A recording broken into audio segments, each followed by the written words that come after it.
السلام علیکم ناظرین، میں محمد اسلم حسین سیاست کی خبروں میں آپ سب کا استقبال کرتا ہوں۔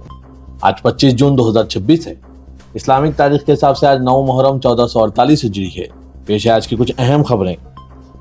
مرکزی وزیر دفاع راجناتھ سنگھ نے آج جمعرات کو کہا کہ 25 جون نہ صرف اس وقت کی وزیر اعظم اندرا گاندھی کی طرف سے 1975 میں لگائی گئی ایمرجنسی کی یاد دہانی کے طور پر کام کرتا ہے، بلکہ جمہوریت، آئینی اصولوں اور شہریوں کو دیے گئے حقوق اور آزادیوں کے تئیں قوم کی وابستگی کی تجدید کرنے کے ایک اہم موقع کے طور پر بھی کام کرتا ہے۔ ان کے ریمارکس ایک ایسے وقت میں آئے جب ملک میں ایمرجنسی کے اعلان کی 51ویں سالگرہ منائی جا رہی ہے۔ ایک ایسا دور جسے بھارتیہ جنتا پارٹی اکثر آزاد ہندوستان کے جمہوری سفر کی تاریخ کے تاریک ترین مراحل میں سے ایک کے طور پر بیان کرتی ہے۔ Tamil Nadu directorate of vigilance and anti corruption نے آج جمعرات کی صبح سابق پبلک ورکرز اور ہائی ویز وزیر ای وی ویلو سے منسلک متعدد جائیدادوں کی تلاشی لی۔ ویلو غیر متناسب اثاثہ جات کے الزامات کی تحقیقات کے ایک حصے کے طور پر اور ڈی ایم کے سابقہ دور حکومت میں سرکاری ٹھیکے دینے میں مشتبہ بے ضابطگیوں کے بارے میں جانچ کی جا رہی ہے۔ عہدیدار چنئی کے الور پیٹ اور اس کے آبائی ضلع ترووناملائی میں ویلو کی رہائش گاہوں اور دیگر احاطوں پر بیک وقت چھاپہ مار کارروائی انجام دی ہے۔ ذرائع کے مطابق ڈی ایم کے سینئر لیڈر سے وابستہ 13 مقامات کی تلاشی لی جا رہی ہے۔ اتر پردیش کے وزیر اعلیٰ یوگی آدتیہ ناتھ، دہلی کے وزیر اعلیٰ ریکھا گپتا اور بی جے پی کے کئی دیگر وزراء اعلیٰ نے آج جمعرات کو 25 جون 1975 کو ہندوستانی جمہوریت کی تاریخ کے ایک سیاہ باب کے طور پر یاد کرتے ہوئے کہا کہ ایمرجنسی کا نفاذ آئینی اقدار اور شہری آزادی اور جمہوری اداروں کو دبانے کی کوشش تھی۔ Social media platform X پر جاتے ہوئے وزیر اعلیٰ اتر پردیش یوگی آدتیہ ناتھ نے آج جمعرات کی صبح لکھا، 25 جون 1975 ہندوستانی جمہوریت کی تاریخ کے ایک سیاہ باب کی نشاندہی کرتا ہے، ایک ایسا وقت جب ایمرجنسی لگا کر ملک کی آئینی روح کو کچلنے کی کوشش کی گئی۔ دہلی کے وزیر اعلیٰ ریکھا گپتا نے آج 25 جون کو کہا کہ 1975 25 جون کو ہندوستان کی جمہوری تاریخ کے سیاہ ترین دنوں میں سے ایک قرار دیا اور کہا کہ اس دن کو اپیدان ہتیا دیوس کے طور پر منایا جاتا ہے۔ اتراکھنڈ کے وزیر اعلیٰ پشکر سنگھ دھامی نے آج جمعرات کی صبح ایمرجنسی کو یاد کرتے ہوئے اسے ملک کے جمہوری سفر میں ایک تاریک مرحلہ قرار دیا۔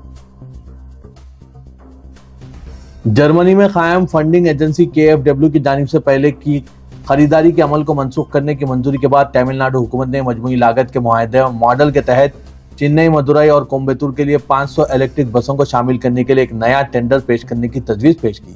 پچھلا ٹینڈر جو 2024 میں جاری کیا گیا تھا، اس میں پرائیویٹ کمپنیوں کا تصور کیا گیا تھا کہ وہ ایک مقررہ مدت کے لیے بسوں کی فراہمی اور دیکھ بھال کریں گے، جبکہ ریاستی ٹرانسپورٹ کارپوریشن ان خدمات کو دیں گی۔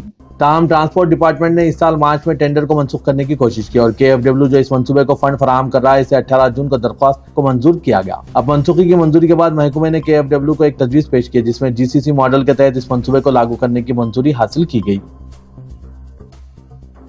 دہلی ڈیولپمنٹ اتھارٹی نے آج جمعرات کی صبح نگم بدھ گھاٹ کے قریب یمنا بازار کے علاقے میں غیر مجاز تعمیرات اور غیر قانونی قبضوں کو ہٹانے کے لیے مسمار کرنے کی مہم چلائی۔ جائے وقوع سے ملے مناظر میں بھاری سیکورٹی فورسز کی موجودگی کو ظاہر کیا گیا، جس میں اہلکار نظم و نسق برقرار رکھنے کے لیے قطار میں کھڑے تھے۔ کارروائی دہلی کے حکام کی طرف سے جمنا کے سیلابی میدان سے غیر قانونی تعمیرات کو صاف کرنے کی ایک بڑی مہم کا حصہ ہے۔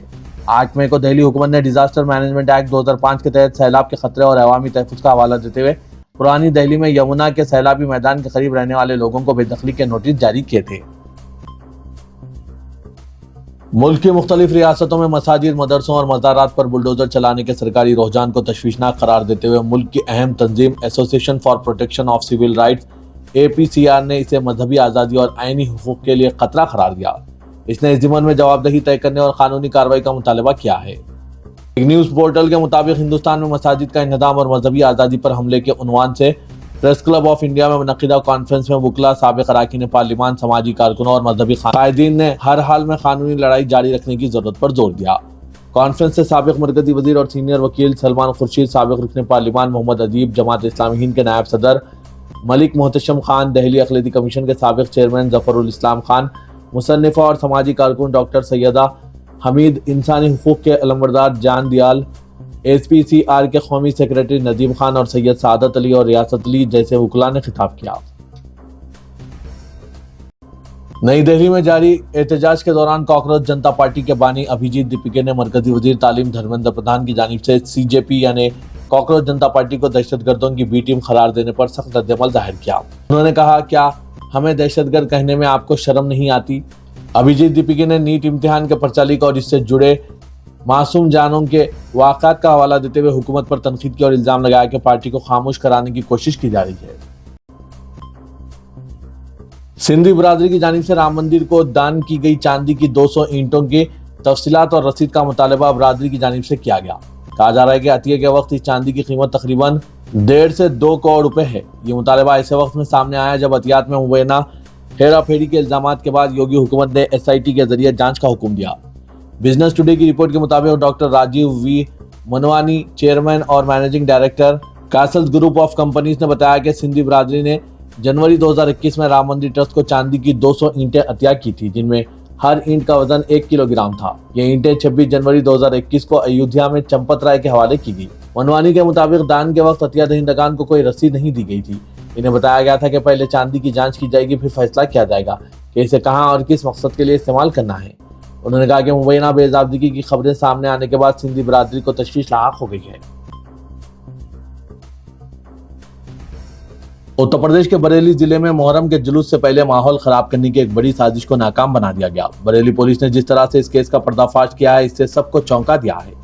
ये इल्जाम है कि मुहर्रम के दौरान ताजिए के जुलूस के दौरान कुछ हिंदू लड़कों ने गांव में सियासी फायदा हासिल करने और दूसरी बरादरी के अफराद को तैयार करने के लिए एक बच्चे को पाकिस्तान जिंदाबाद का नारा लगाने लगाया। इसके बाद उन्होंने वाकये की वीडियो बनाई और इसे सोशल मीडिया पर फैला दिया, जिससे इलाके का माहौल खराब करना था। पुलिस की आमद पर दीगर मुस्लिम कम्युनिटी के अरकान ने बेगुनाही का दावा करते हुए तहकीकात में ताउन किया। इसके बाद पुलिस ने गांव वालों की शिकायत और दीगर शवाहिद की बुनियाद पर केस की मुकम्मल जांच की। तहकीकात के बाद पुलिस ने मुबैना साजिश का पर्दाफाश करने का दावा किया और 2 मुलजिमीन योगेंद्र और भुवनेश को गिरफ्तार कर लिया। फिलहाल पुलिस इन दोनों से पूछगछ कर रही है ताकि इस वाक़े के पीछे इनका मकसद मालूम किया जा सके। मगरबी बंगाल में मुहर्रम के मौके पर अमन व अमान, फिरकाराना हमआहंगी और अवामी सलामती को यकीनी बनाने के नाम पर कोलकाता पुलिस ने सख्त रहनुमाना हिदायत जारी की। पुलिस ने वाज़ेह किया कि इस साल मुहर्रम के जुलूसों में किसी भी किस्म के हथियारों की नुमाइश की इजाज़त नहीं दी जा रही है। इसके साथ ही DJ के इस्तेमाल और ज़रूरत से ज़्यादा बुलंद अलमों के निकालने पर भी पाबंदी आयद कर दी गई। पुलिस के मुताबिक इस सिलसिले में तमाम मुतालिका थानों को तफसीली हिदायत अरसाल कर दी गई। पुलिस का कहना है कि ये इक़दामात शहर में अमन, भाईचारा और कानूनी व इंतजाम की सूरत हाल को बरकरार रखने के मकसद से किया गया है। आइंदा जुम्मे यानी कल कोलकाता समेत पूरे मगरबी बंगाल में मुहर्रम के जुलूस निकाले जाएंगे, जिसके पेश नज़र इंतजामिया ने पहले ही हिफाजती तैयारियों का जायजा लेना शुरू कर दिया। सरहदी हिफाजत को मजबूत बनाने के नाम पर यहाँ तक के तारीखी मजहबी मुकामात जो सदियों से हिंदुस्तान की गंगा जमुनी सकाफत और हिंदू मुस्लिम इत्तेहाद की मिसालें समझे जाते हैं, अब जांच की जद में हैं। ऑपरेशन क्लीन के एक हिस्से के तौर पर राजस्थान के सरहदी इलाकों में इंसदादे गैर कानूनी कब्जों की मुहिम चलाई जा रही है। जैसलमेर की महमूद शाह पीर जिलानी दरगाह भी इस मुहिम की जद में आ गई। बीजेपी की क़यादत वाली भजन लाल हुकूमत ने दरगाह कमेटी को मिल्कियत साबित करने के लिए नोटिस जारी किया है। दरअसल जिला इंतजामिया का कहना है कि कोई भी फैसला रेवेन्यू रिकॉर्ड और कानूनी दस्तावेजात की बुनियाद पर किया जाएगा, जज्बात की बुनियाद पर नहीं। अप्रैल 2025 में पहलगाम दहशतगर्दाना हमले के बाद हिंदुस्तान की जानिब से सिंध तास मुआहदा मुअत्तल किए जाने को पाकिस्तान के लिए बहुत बड़ा झटका माना गया था। 6 दिहाइयों में 3 जंगों के बाद भी हिंदुस्तान ने कभी इस मुआहदे पर रोक नहीं लगाई थी। हिंदुस्तान की जानिब से मुआहदा रोके जाने के बाद से ही पाकिस्तान इसके खिलाफ मुसलसिल आवाज उठा रहा है। इस दौरान हिंदुस्तान ने कुछ ऐसा करने का मंसूबा बनाया जिससे पाकिस्तान में खलबली मच गई।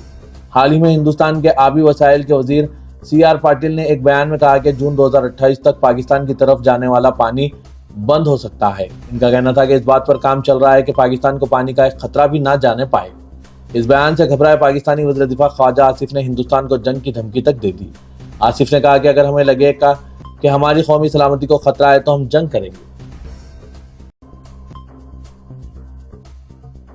पासपोर्ट सिर्फ हिंदुस्तानी शहरियों को जारी किया जाता है। ताहम वजारत उमूर खारजा ने अब वाज़ेह किया है कि पासपोर्ट ऐसी कोई दस्तावेज नहीं जो शहरियत कायम करता है। वजारत ने अपने इस मौक़िफ़ का ऐलान 14वें पासपोर्ट सेवा दिवस पर किया है। वजारत उमूर खारजा ने कहा है कि पासपोर्ट बुनियादी तौर पर हुकूमत की तरफ से बैनुल-अक़वामी सफ़र की सहूलत के लिए जारी करदा सफरी दस्तावेजात में से है। इसका मतलब यह है कि पासपोर्ट का होना बज़ात खुद शहरियत का सबूत नहीं होता है। दर हकीकत पासपोर्ट हासिल करने का मतलब यह नहीं है कि यह आपकी मिल्कियत है। पासपोर्ट के पिछले हिस्से पर एक नोट में लिखा गया है कि यह हुकूमत हिंद की मिल्कियत है और अगर हुकूमत हुक्म दे तो इसे वापस हवाले कर दिया जाएगा। वेनेजुएला के दारुल-हुकूमत काराकास के मगरिब में आए जलजले के 2 ताकतवर झटकों ने तबाही मचा दी। कई इमारतें मुनहदिम हो गई है, जिनके मलबे तले मुतअद्दिद अफराद फंसे हैं। भारी जानी नुकसान और वसी पैमाने पर तबाही का खदशा है। अमेरिकी जियोलॉजिकल सर्वे के मुताबिक काराकास से तकरीबन 160 किलोमीटर मगरिब में 7.2 शिद्दत के जलजले महसूस किए गए, जिसके चंद लम्हात बाद 7.5 शिद्दत का दूसरा झटका महसूस किया गया। अमेरिकी जियोलॉजिकल सर्वे ने कहा कि बड़ी तादाद में हलाकतों और वसी पैमाने पर नुकसान हुआ है। मुसलसिल 2 ताकतवर ज़लज़लों के बाद वेनेजुएला में कौमी इमरजेंसी नाफिज कर दिया गया। वेनेजुएला की अबूरी सदर रोड्रिगस ने 2 शदीद ज़लज़लों के बाद मुल्क में इमरजेंसी नाफिज करने का ऐलान किया। कौम से टेलीविजन पर खिताब करते हुए उन्होंने कहा कि इस कुदरती आफत में लोगों की जानें ज़ाया हुई है। उन्होंने इन खानदानों के साथ दिली हमदर्दी और ताज़ियत का इजहार किया जिन्होंने अपने अजीजों को खो दिया है। ताहम उन्होंने हलाकतों की दुरुस्त तादाद के बारे में कोई तफसीलात फराहम नहीं की।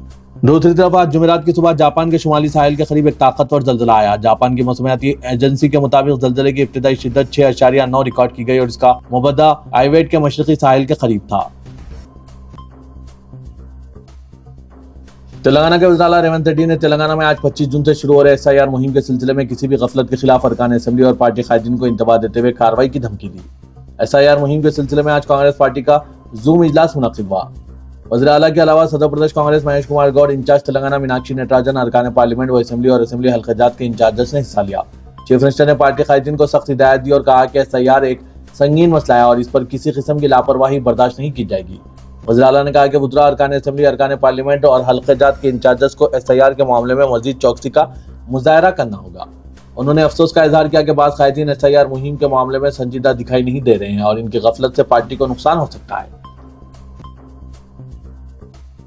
तेलंगाना हाईकोर्ट ने हैदराबाद में फुटपाथ पर गैर मिजाज कब्जों की बर्खास्तगी के लिए साबिका अहकामात पर अमलावरी न किए जाने पर नाराजगी का इजहार किया। हाईकोर्ट ने 4 मई को GHMC, ट्रैफिक पुलिस और हैदरा को हिदायत दी थी कि हैदराबाद में फुटपाथ्स पर नाजायज कब्जों को बर्खास्त करते हुए पैदल राहगीरों को सहूलत फराहम करें। जस्टिस NV श्रवण कुमार ने GHMC, हैदरा और ट्रैफिक पुलिस को 2 हफ्ते की मोहलत दी और अहकामात पर अमलावरी करते हुए अदालत में रिपोर्ट पेश करने की हिदायत दी। अदालत ने कहा कि पैदल राहगीरों के रास्ते का तहफ़्फ़ुज़ करते हुए साबिका अहकामात पर अमल किया जाए। शहर हैदराबाद में मुस्लिम खातून को देखकर JSR के नारे लगाने वाले BJP कारकुनों को कांग्रेस खातून वर्कर्स ने मुंह तोड़ जवाब दिया। सिकंदराबाद के इलाके बोइनपल्ली के कम्युनिटी हॉल में तमाम सियासी पार्टियों से वाबस्ता कारकुन जमा हुए थे। इसी दौरान एक बुर्कापोश खातून को देखकर शर्मंगेजी की गई, ताहम मुस्लिम खातून ने इनका डटकर मुकाबला किया और दीगर गैर मुस्लिम कांग्रेसी ख्वातीन भी इसके साथ शामिल हो गए और BJP कारकुनों के खिलाफ सख्त एहतजाज किया। कांग्रेस की गैर मुस्लिम कारकुनों ने कहा कि हम सब आपस में बहने हैं और हर मजहब के लोग आपस में भाईचारे से शामिल हुए हैं। कांग्रेस की गैर मुस्लिम ख्वातीन ने अपनी साथी मुस्लिम खातून के खिलाफ ज़हर अफशानी का मुंह तोड़ जवाब दिया और BJP कारकुनों को आइंदा ऐसी हरकत के खिलाफ सख्त नतायज का इंतबाह दिया। इलेक्शन कमीशन ऑफ इंडिया की जानिब से जारी खुसूसी नजरसानी मुहिम SIR के तहत वोटरों की सहूलत के लिए ऑनलाइन इनुमरेशन फॉर्म जमा कराने की सहूलत फराहम की गई है, जिसके जरिए वोटर हजरात घर बैठे अपनी मालूमात दर्ज करके फॉर्म ऑनलाइन जमा करा सकते हैं। मुतालिका हुकाम के मुताबिक इक़दाम का मकसद ऐसे वोटरों को सहूलत फराहम करना है जो किसी वजह से अपने घर पर मौजूद ना हो, दूसरे शहरों या रियासतों में मुलाजमत कर रहे हों या बैरून मुल्क मुकीम हों। ऐसे तमाम वोटर्स इलेक्शन कमीशन की सरकारी वेबसाइट voters.eci.gov.in के जरिए अपने इनुमरेशन फॉर्म ऑनलाइन मुकम्मिल कर सकते हैं। तेलंगाना में खुसूसी नजरसानी मुहिम आज 25 जून से शुरू हो गई है, जबकि 78वीं वोटर फहरिस्त 1 अक्टूबर 2026 को शाये की जाएगी। तेलंगाना हाईकोर्ट ने हुकूमत को वाज़ेह हिदायत दी है कि वो रियासती इंजीनियरिंग कॉलेजों को फीस बाद अदायगी स्कीम के तहत वाजिबुल अदा बकायाजात की अदायगी के लिए कतई तारीख बताए। अदालत ने सवाल उठाया कि अगर बकायाजात करोड़ों में हो तो कॉलेजों का इंतजाम कैसे मुमकिन है। हुकूमत खुद अदायगी ना करे और कॉलेजों के तलबा से फीस वसूल करने से भी रोके तो मौजूदा दाखिले कैसे दिए जाएंगे। फीस रिइंबर्समेंट के बकायाजात और तलबा पर दबाव न डालने के हुकूमत के अहकामात को चैलेंज करते हुए कई कॉलेजों ने हाई कोर्ट में दरख्वास्तें दायर की थी, जिन पर जस्टिस जय श्री देवी ने समाअत की। हुकूमत के खुसूसी वकील राहुल रेड्डी ने दलील दी कि रीइंबर्समेंट में मरकजी हुकूमत का हिस्सा भी शामिल है, लेकिन मरकज अपने हिस्से की इजराई से पहले रियासती हुकूमत को अपना हिस्सा अदा करने का कह रहा है, जिसकी वजह से तमाम बकायाजात रियासती हुकूमत को ही अदा करने पड़ रहे हैं। अदालत ने तफसीली जवाब दाखिल करने के लिए 2 हफ्तों की मोहलत देने से इनकार करते हुए कतई तारीख बताने का हुक्म दिया और समाअत आज जुमेरात को ही होगी।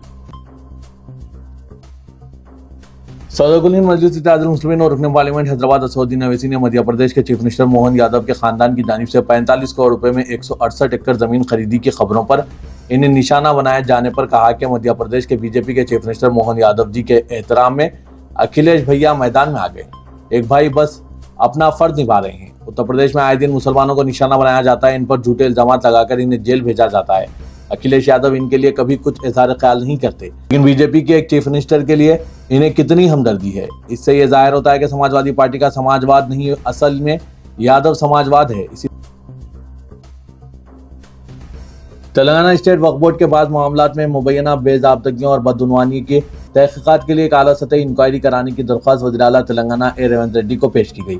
یہ نمائندگی فخر الدین علی احمد میموریل کمیٹی کے چیئرمین اور حضرت وطن چشتی چمن کے سجادہ نشین مولانا پیر سید شبیر نقشبندی افتخاری کی جانب سے دی گئی۔ درخواست کی نقل محکمہ امداد بدعنوانی یعنی ACB کے ڈائریکٹر جنرل، محکمہ اقلیتی بہبود کے سیکریٹری اور تلنگانہ اسٹیٹ وقف بورڈ کے چیف ایگزیکٹو آفیسر سمیت دیگر اعلیٰ حکام کو بھی دی گئی ہے۔ درخواست میں تلنگانہ اسٹیٹ وقف بورڈ کے انتظامی امور اور حیدرآباد میں واقع درگاہ حضرت وطن چشتی چمن کی انتظامیہ سے متعلق معاملات کی جامع، غیر جانبدار اور شفاف تحقیقات کا مطالبہ کیا گیا۔ نمائندگی میں ریاستی حکومت کی شفافیت اور بدعنوانی کے خاتمے سے متعلق پالیسیوں کو سراہتے ہوئے یہ الزام عائد کیا گیا کہ وقف انتظامیہ کے بعض شعبے اختیارات کے ناجائز استعمال اور طریقہ کار کی مبینہ خلاف ورزیوں کا شکار ہو سکتے ہیں۔ درخواست میں جن امور پر تشویش ظاہر کی گئی ان میں مبینہ طور پر NOC کے اجراء، وقف املاک کے معاملات اور شادیوں، حسابات اور دیگر ادارہ جاتی امور سے متعلق انتظامی فیصلے شامل ہیں۔ تلنگانہ اور آندھرا پردیش ریاستوں کے SI اور کانسٹیبل کے امیدواروں کے لیے سریدھر CCE انسٹیٹیوٹ میرٹ کی بنیاد پر منتخب امیدواروں کو مفت تربیت فراہم کریں گے۔ اس مقصد کے لیے 28 جون کو صبح 10 بجے سے دوپہر 1 بجے تک ایک مفت داخلہ ٹیسٹ منعقد کیا جائے گا۔ اس ٹیسٹ میں میرٹ حاصل کرنے والے 1000 امیدواروں کو مفت تربیت فراہم کی جائے گی۔ یہ داخلہ ٹیسٹ 100 نمبروں پر مشتمل آرتھمیٹک اور ریزنگ اور مزید 100 نمبروں پر مشتمل جنرل اسٹڈیز اور کرنٹ افیئرز پر ہوگا۔ دلچسپی رکھنے والے امیدوار رجسٹریشن کے لیے پوسٹوگری آئی ٹی فاؤنڈیشن کے ٹیلی گرام چینل، فیس بک، واٹس ایپ چینل میں دستیاب QR کوڈ اور گوگل لنک کے ذریعے درخواست دے سکتے ہیں۔ مزید تفصیلات کے لیے 7680887711 پر رابطہ کریں۔ انتظامی کمیٹی مسجد اختری کے زیر اہتمام جلسہ شہادت امام حسین رضی اللہ تعالیٰ عنہ کل بروز جمعہ 10 محرم کے موقع پر بعد نماز جمعہ مسجد اختری روبرو گولکنڈہ پولیس اسٹیشن، رسالہ بازار، قلعہ گولکنڈہ میں اہتمام کیا جا رہا ہے۔ مولانا قاری سید متین علی شاہ قادری صاحب، صدر آل انڈیا صوفی علماء و صوفی بورڈ و خطیب گنبدان قطب شاہی کی زیر صدارت جلسہ منعقد کیا جا رہا ہے۔ مہمان خصوصی میں عالی جناب MM Mujeeb Qadri, senior advocate high court اور صدر آل انڈیا بزم رحمت عالم۔ مہمان مقرر میں حضرت مولانا مفتی شمیم احمد نظامی صاحب جو کولکتہ سے تعلق رکھتے ہیں شرکت کریں گے۔ مولانا سید متین علی شاہ قادری صاحب نے آمد المسلمین سے خصوصاً محبان اہل بیت اطہر سے شرکت کی خواہش کی ہے۔ شہر حیدرآباد کے پرانے شہر میں Saint Mark's Boston High School جہنما میں اہم انتظامی تبدیلیاں عمل میں آئی ہے۔ اسکول کے کامیاب اور تجربہ کار پرنسپل شیو ریڈی کا تبادلہ مونفورٹ سوسائٹی رامنتا پور کر دیا گیا ہے، جہاں انہیں مزید اہم اور وسیع ذمہ داریاں سونپی گئی ہیں۔ برادر شیو ریڈی نے اپنے دور قیادت میں ادارے کی تعلیمی، انتظامی اور سماجی ترقی کے لیے نمایاں خدمات انجام دی۔ ان کی خصوصی کاوشوں سے ٹرانسجنڈر افراد کی فلاح و بہبود اور اسکل ڈیولپمنٹ کے لیے ایک ادارہ قائم کیا گیا، جہاں انہیں مختلف ہنر سکھا کر بااختیار بنانے کی کوششیں کی جا رہی ہے۔ اس کے علاوہ اسکول میں ITC اور جدید تعلیمی سہولیات کی ترقی میں بھی ان کا کردار انتہائی اہم رہا، جس سے طلبہ کو جدید تقاضوں کے مطابق تعلیم حاصل کرنے کے بہتر موقع میسر آئے۔ یہ بھی برادر شیو ریڈی کے لیے ایک منفرد اعزاز ہے کہ انہیں Saint Mark's Boston High School جہنما کا 2 مرتبہ پرنسپل مقرر کیا گیا،